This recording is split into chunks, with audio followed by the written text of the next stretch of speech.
Hi friends! Since I just entered Japanese language school in Japan 3 weeks ago, I thought I would just give you my first impression of the school, tell you about the books we use, my experience so far, and also show you a few things I bought for school. And let's get started with the textbooks, because I think that's one of the most interesting things. So we actually got a couple of textbooks, and actually a lot more than I anticipated. And to be honest, it's a bit complicated to have so many textbooks. But before I go deeper into that, I will just show them to you one by one. The first one is the best vocabulary builder for the JLBT N3. It's supposed to teach you 2,100 words. And yeah, it's mini stories, and you can learn vocabulary through the mini stories. You always have 3 to 4 mini stories per double page, and the words you need to learn are in red, and they are also listed down below with the English translation and also the Chinese and Vietnamese translation.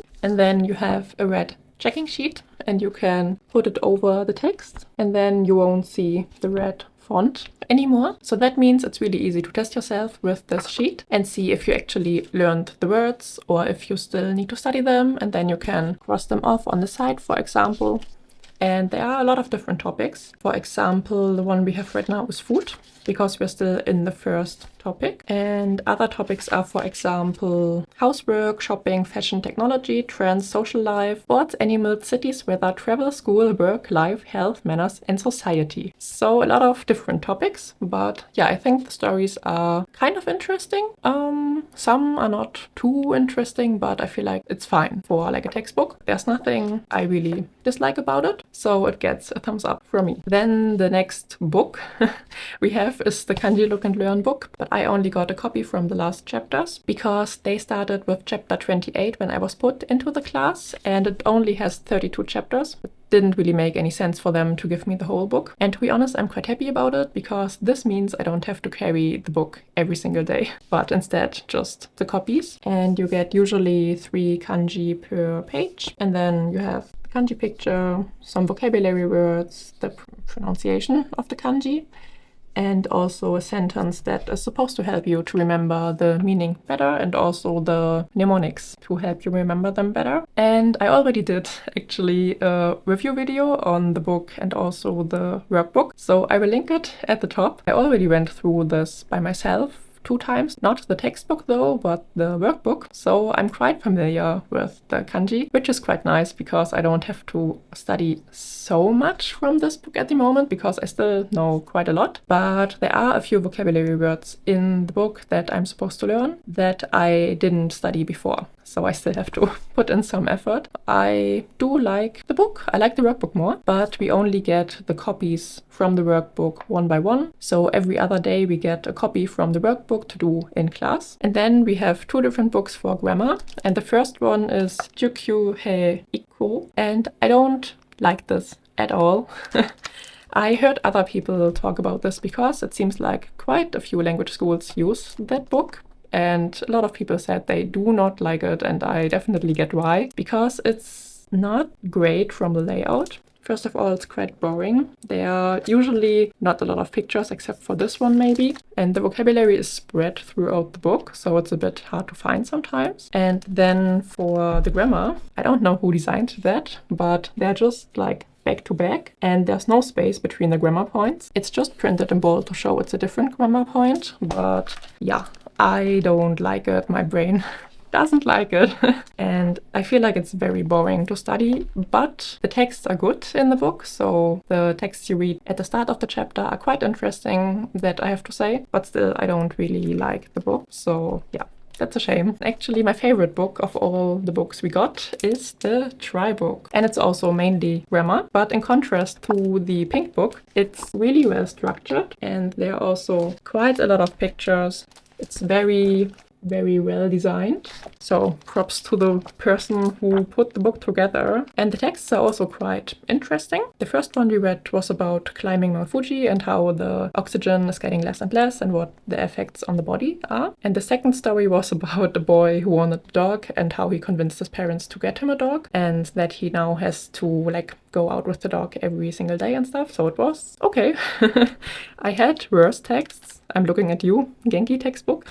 But yeah, I can recommend this, and I will definitely get the N2 version before I leave Japan, because I don't think I will finish N3 in language school, but yeah, I definitely want to keep studying with that book. And of course, it's cheap here, and if I can find it at Book Off, which is a book secondhand store, for a couple of 100 yen, it would be ideal. And then the last book we have is the Doriro and Dorido, so like drill and drill, and it's for listening and reading practice, as you can tell from the title.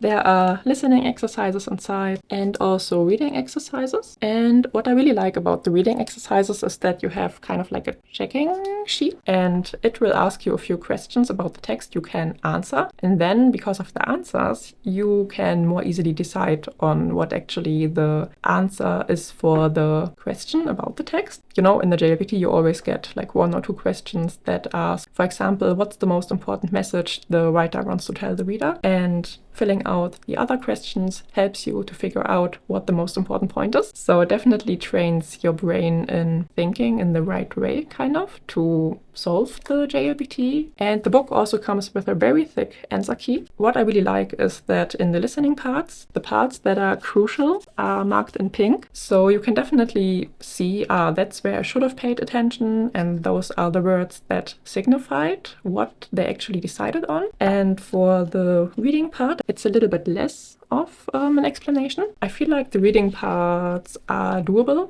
so I am more concerned about the listening, so I'm happy that they explain the listening very well. And I have to say, I think I like it better than the Shinkansen Master listening and reading book, because I used them for N4. I did like the reading book, but the listening book was absolute trash.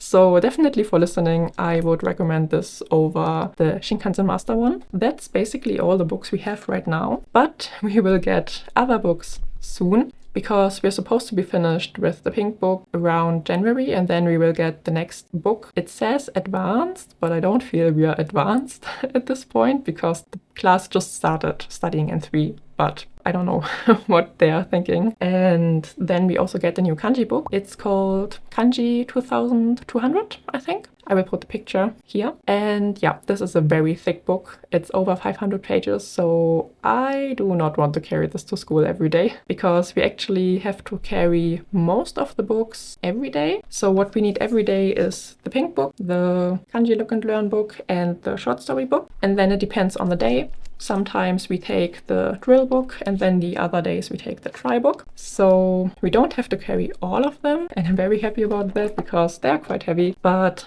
yeah, it does really remind me of school when your backpack was like 10 kilograms. But when it comes to books, I know it's very hard to get Japanese books in Germany or Europe, for example. So I'm really happy that I can partner again today with Verasia. Verasia is a European online shop for textbooks, art books, manga, and also stationery. So it's a really good spot for you to get your textbooks quite cheap, because they can be very pricey on Amazon. And they also offer over 6,000 different titles. Definitely a lot for you to find for like reading, or when it comes to textbooks, for example. And one of their products I find especially interesting, and that I also have here with me, is the Hiragana Times. It's a magazine for Japanese learners, and you can use it from N4 level on, and then also with higher levels. The articles are about current topics and news on Japan, so you can learn more about current Japan and also improve your Japanese at the same time. They also offer hybrid articles. That means one paragraph is in English and then the same below is in Japanese. So there's no need for a dictionary, because you can compare the two paragraphs and see where the words are in the English paragraph you don't understand in the Japanese one. The furigana are placed below the kanji and not above, like they would be usually, because they want to challenge you, and you should try to read the kanji first, and then if you don't know how the kanji are read, you can check below and not just read the furigana and then see the kanji and not even try to pronounce the kanji in your head. And the articles also come with a QR code to listen to the embedded audio, so that you can also train your listening ability. After you bought the physical copy, you can also access the digital version on your phone for on-the-go reading, if you don't want to take the magazine with you, for example. I got myself the October copy because I definitely want to strengthen my reading comprehension. I mean, I read quite a lot already, but not non-fictional texts. Usually I just read fictional things. And in the JLPT there are quite a lot of non-fictional general texts. And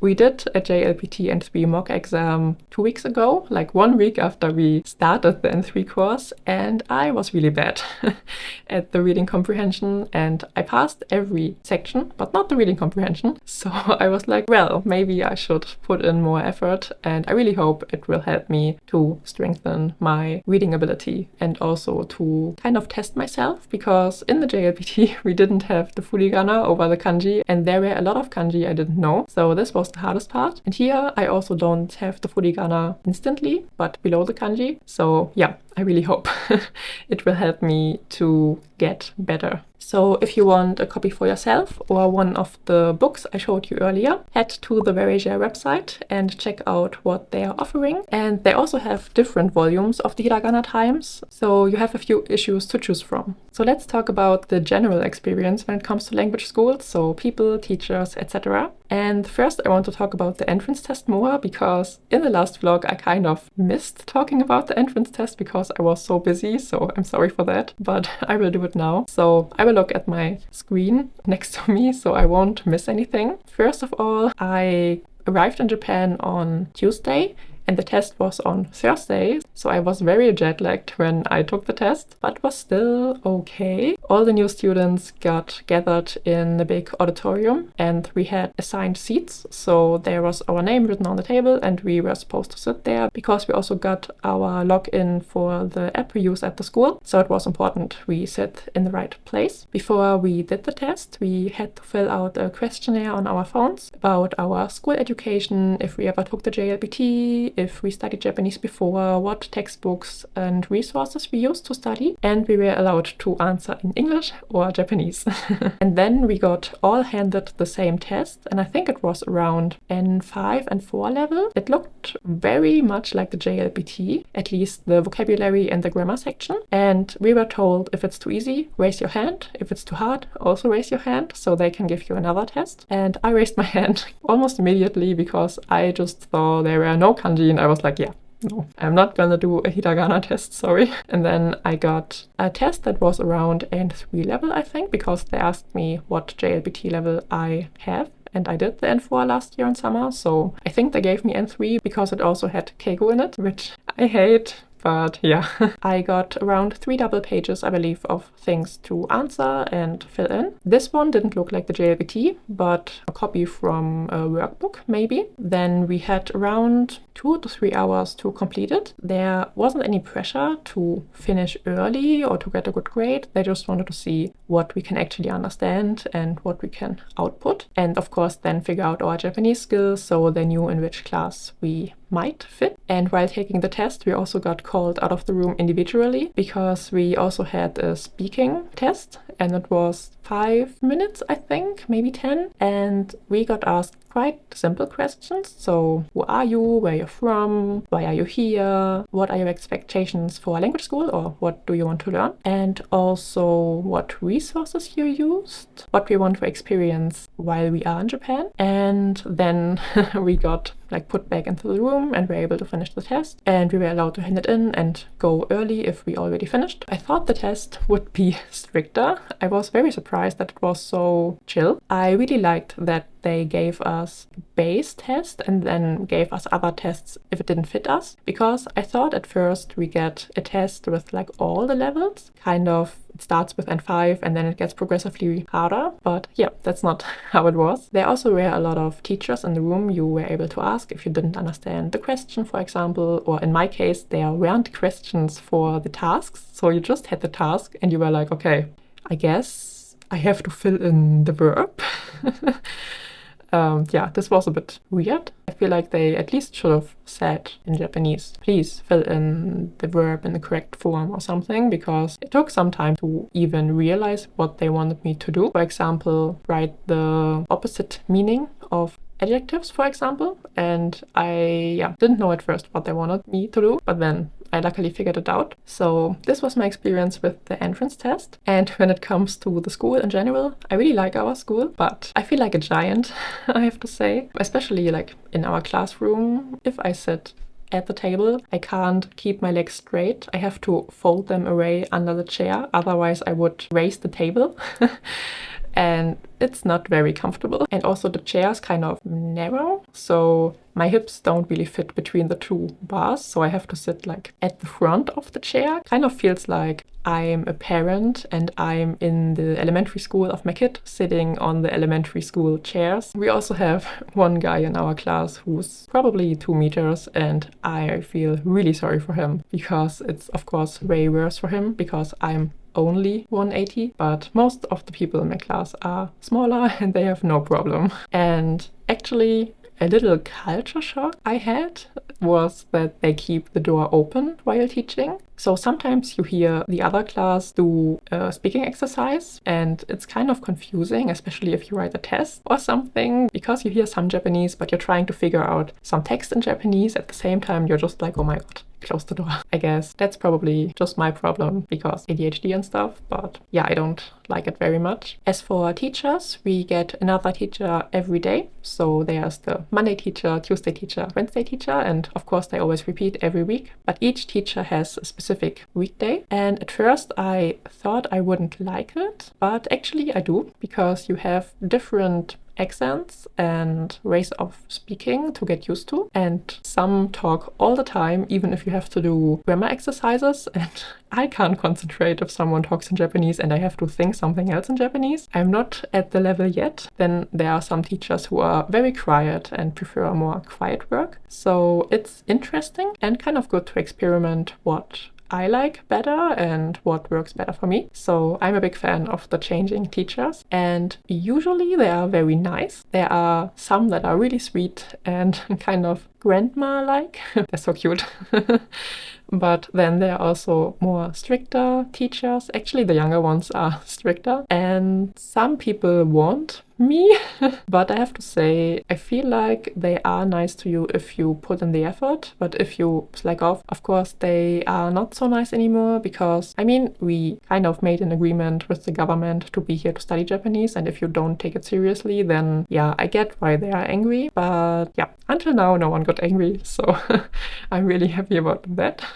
When it comes to classes and homework, as I said, I find the amount of books very confusing, especially the 2 grammar textbooks, because the other ones I feel like are fine, but yeah, I don't like having 2 grammar books, because then it's like, wait, where did I learn this grammar point when I want to look it up, and then I have to look through 2 different books, and I would prefer if we only use the try one, but I guess they have their reasons for that, and I guess then there will be probably also the problem that because both books are N3, that they will kind of cover the same material, so I guess we will probably run into like duplicates of grammar points. I mean, this could be a good thing because you have to study them again through another explanation, but yeah, the pink book doesn't really give explanation anyways, so I guess it's not really helpful with those 2 books. The amount of homework is okay, I would say. I mean, if you're only in school for 3.5 hours a day and then you have nothing else to do, it's totally fine, totally doable.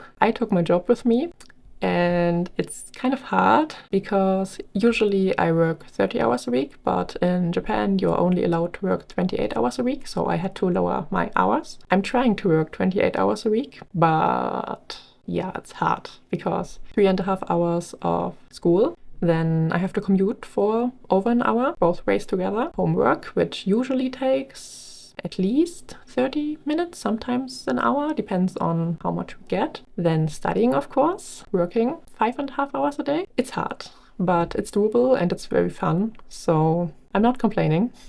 I just want to give you a good picture maybe of what it could be like. So if you come, I wouldn't really recommend getting a job that has more than 12 or 14 hours a week maybe, because then you still have enough time to study and don't have to stress out and do things all the time. Doing things all the time for me is not that bad, so I think I can do it. We will see. Maybe I will lower my hours again a little bit, but yeah, for now I'm trying to do both and also keep up with YouTube, so we will see. My classmates are very international, which is very cool because there's a lot of cultures I don't really know a lot about, and it's really interesting to hear about typical foods from other countries, for example, or things that are normal in Germany, like the way we count. and then see how other people count from other countries, and you're just like, what?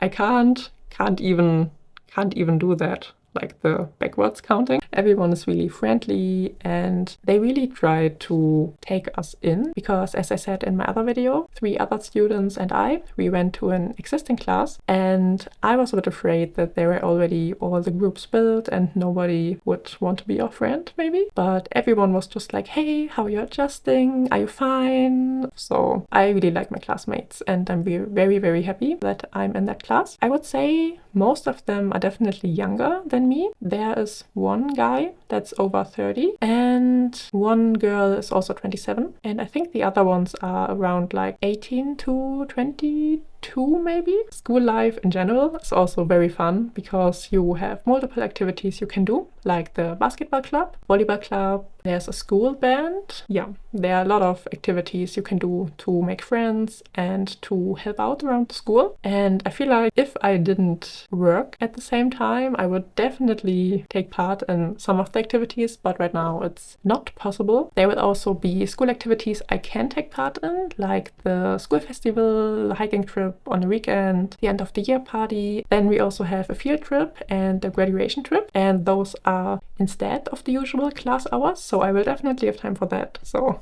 that's good. Those are the things that I can currently think of to talk about language school. I will quickly show you what things I got for language school in terms of stationery and school supplies. So first I got myself a little homework planner, and it looks really cute, I feel like. It has a little star design. At first I struggled quite a bit to find a planner that started in the last quarter of 2024 because I only came here in October. So this was one that actually worked for that. And it's very small, like you only have a double page per month, but I feel like it's enough to write in the homework and stuff. And as you can see, I already decorated the November with stickers because it's actually the end of October already. That's how it looks plain. Then I got a B5 notebook from campus, and I thought I was really clever because B5 is obviously smaller than A4 and it's handier to put in the bag. And at first we got printouts that were B5, but then they changed the sizes and we got also A4. Of course A4 doesn't fit, so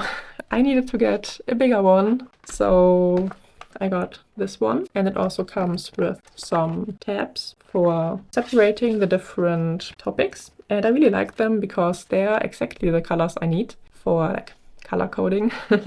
Then I also got, I don't know how to call it, a folder with a lot of different pockets, and I put names on it, what it is, like kanji, vocabulary, mini story, and homework and stuff, because you get a lot of printouts. That's only, I think, 1 week worth, because I already put the ones from the week before inside the bigger folder. So yeah, a lot of printouts, be prepared.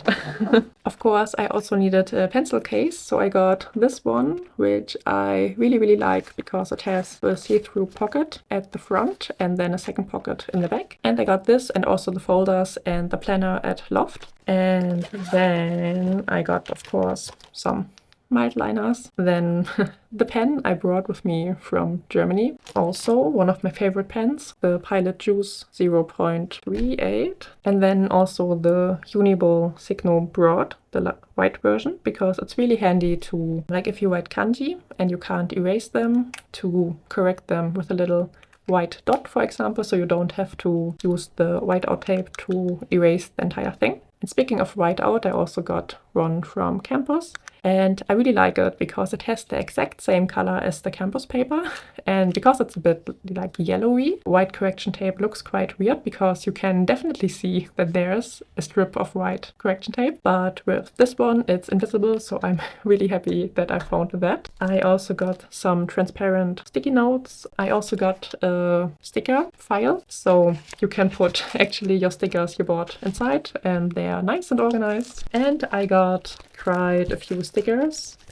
Yeah, I won't show you everything, but if you want to see them all, let me know. I think I will definitely make a video sometime next year with all the things I brought to Germany with me from Japan. So I guess the stickers will be also part of that. And then I got more sticky notes, and those are normal pastel ones. The sticky notes, also the stickers and the sticker file I got from the 100 yen stores, mainly Can-Do and Daiso. And then I got some other sticky notes as well for my books, and an eraser. And I'm really excited to try this because it's supposed to not leave the little eraser bits. They are supposed to form like a little roll on the eraser you can then take off and throw away. So I'm very interested to see if this actually works. The last thing I got was this one. It's supposed to help to keep your book open. I haven't tried it yet, so I'm excited to see if it actually works. So those are mainly the things I got for school, and I can really recommend you to first go to the 100 yen stores, especially, as I said, Daiso is a really good place to look for. Sometimes you get multiple things for 100